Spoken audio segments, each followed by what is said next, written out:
Welcome back everybody, welcome back to this short tutorial. This one is a very short one because the most I already explained in the last video, but I wanted to add another part of it. And in this case, this is the ray receiver. This is the one that basically gets the power from the Dyson Sphere and lends it inside of this ray receiver. So once you build the Dyson Sphere and it can collect power from the Dyson Sphere, it starts loading them in, and when it loads in, it starts continuous receiving. As long as it has range towards the Dyson Sphere, it will go up. However, when it loses the signal, it will rapidly go down. The signal gets stable the longer you wait. However, if it loses the signal, it goes down a lot faster than you think. These buildings can also make photons. That's something you need to learn later on, and you need a graviton lens in order to do something like those. They will be increasing better, and well, basically it works better. You can see how much it's outputting, how the efficiency is at the moment, as well as how much it's requesting and getting from it, and the Dyson Sphere status as well. These things, you can make multiple of them to collect more power at the same time from the Dyson Sphere itself. And I also told you guys that you need to launch different things into space in order to make the frame of the Dyson Sphere itself. I just need to fly towards where it is, because I totally lost where I put those buildings. They're pretty huge, so missing them is quite hard. And I have a very big planet, so there we are. There we are. These are launching platforms. They shoot rockets into space. Yes, they shoot rockets into space. Awesome, isn't it? Anyways, they need a lot of fabrication in order to make them. They require a lot of advanced things, and I can see that my quantum chips are not going in fast enough. That's why it's slowing down. But anyways, they require a lot of items to be made, and when you have made them, you can launch them into space, towards your Dyson Sphere from these vertical launching silos. You can always edit the Dyson Sphere, which is the rings. You can see here a blue ring marking up. You see two of them. One is being built at the moment. That's this one over here, the outer one. Just within the Dyson Swarm ring. And as you can see here, you can see that it's being built. You see some rockets, like this one over here, flying towards the rings and entering the ring center, the node center. The more that goes into it, the more it starts building those lines in between those rockets as well, those nodes as they are called.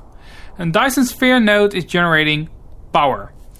Very important to have, but they will generate a lot of power. The power that you generate is different from the solar cells. However, when you start researching more and making more of these nodes, they are the only way that doesn't expire, like the normal solar cells do. So in the end, it's cheaper to make an entire framework than using the cells for everything at once. As you can see here, this is one of the Dyson Sphere nodes, and they will generate power.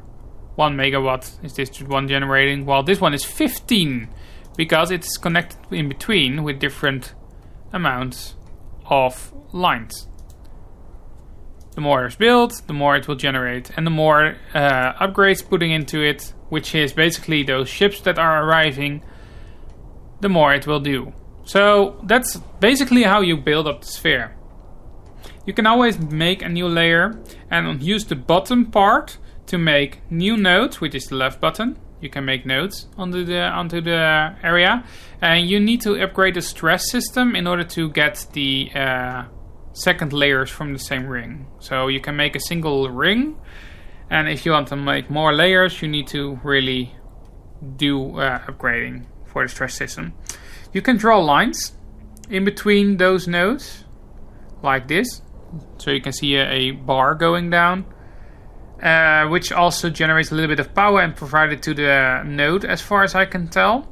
And when you have increased the stress level, you can make squares, basically the shell of the Dyson Sphere itself with it. You can change the grid way of drawing things. So as you can see here, it almost looks like a beach ball.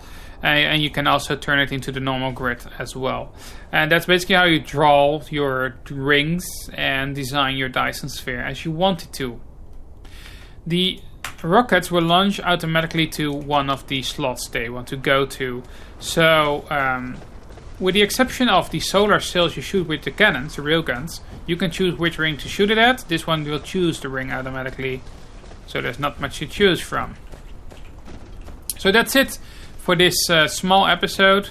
I have one recommendation. If you start using the Dyson Sphere and sails, place those ray receivers up and around your entire base. Why?